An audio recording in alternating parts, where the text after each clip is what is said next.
Thought we'd talk about the starting rotation a little bit, as it seems to be kind of coming together. We know that Luis Guajara, he's probably not going to be ready until May 1st, I think. He's going to have a spring training. He hasn't had a full spring training with the build-up of the starts and everything like that. So they're probably going to keep him down here at extended spring training and allow him to kind of get some innings here, and hopefully he can stay healthy.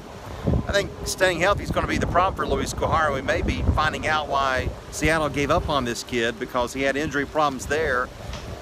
And unfortunately this spring he's had the same issues here in Disney with the Braves. So they need him to stay healthy, because he's got great stuff, and if he can make 20 to 25 starts, that can mean a lot for this 2018 Atlanta Braves team. The rotation will start off with Julio Teheran, and we all know that Julio's just got to do better at SunTrust Park. That was his big problem. He's had a really good spring. He looks good, and hopefully now as a 27-year-old, Julio Teheran can become that leader the Braves need him to be. Brandon McCarthy's here for the short term. Look, this guy, I looked at his numbers. I mean, he's never won more than 10 games in one season. He's a veteran, yes. He's made a lot of money, like $60 million. Good for him. But he's a fringe pitcher who's here for the short term, and he helped make the Matt Kemp deal work. That's the only reason he's here. Gives the Braves a veteran starter for now, but if he does anything whatsoever, he'll be traded by June or July, the trade deadline at the latest, because the Braves are going to have pitchers they're going to be knocking on the door to get up here. Mike Foltynewicz has had a great spring training. He's not giving up an earned run in the Grapefruit League. Today, right behind me on this field, he gave up 1 run in 6 innings of work and got some strikeouts. Not sure how many, but he did really well. And it was a wind-blown home run, as the wind is blowing that way toward left field where the ball went. So that's why I gave up the 1 run. But Folty's look good, and they need him to turn the corner and to be the starter that we've all expected him to become for the last couple of years. It's time for that to happen now, and I think that Folty's got the stuff. He needs the makeup, of course, to kind of get that next level and take off and be the starting pitcher that I think could really help this rotation out. Then you got Sean Newcomb, and I just interviewed Sean Newcomb a little earlier, and he'll be on the radio with me tomorrow. Sean Newcomb has had a great spring as well. He had 19 starts last year.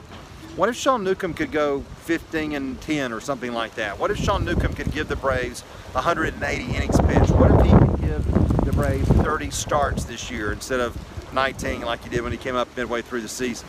How great would that be for this team if Sean Newcomb could become the type of pitcher that many thought he could be when he was drafted a couple of years ago? I think it'd be great, and that's possible. And you know what's driving these players, whether it's Folty or even Teheran or Newcomb? They know there are kids behind them. They know that these kids like Mike Soroka and Colby Allard, Max Fried, Kyle Wright, they know that those 4 in particular are right behind them. And those 4 pitchers that I just named, Fried, Soroka, Allard, and Wright, they're all going to be Major League starting pitchers. It's just a question of when, and hopefully it's a question of whether it's going to be the Braves or not, because I don't know if they're going to have room for them. But they're really good. They're really good prospects, and they're going to go down to AAA, or at least the top 3 will. Wright will probably be in AA, and we'll see how much more developing they need, how much more seasoning they need before they're ready to go. But they're not too far away. Mike Soroka is probably the closest, even maybe as much as Max Fried, who got a couple of starts in the big leagues last year. He's a great prospect. This kid can pitch. He's really good, and he made a great impression over there at the big league field. So I think people are excited to see Mike Soroka. They're excited to see Max Fried when he gets another opportunity to go be in the starting rotation.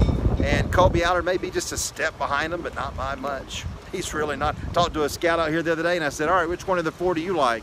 And he said, you know what, I like Colby Allard. So they're all universally loved by someone, and it's just a very good group of 4 starting pitching prospects who could all be a part of this Atlanta Braves rotation. If you want anything to get you excited about this season, look at what this starting rotation could be at the end of the year.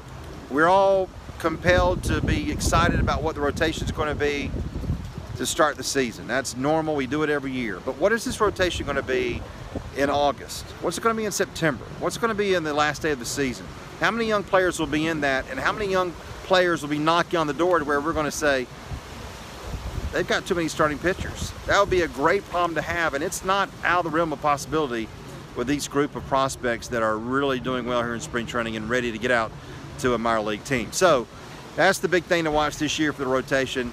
What are the guys in Atlanta going to do right now, and what are the kids going to do when they get there, which is going to be very, very soon.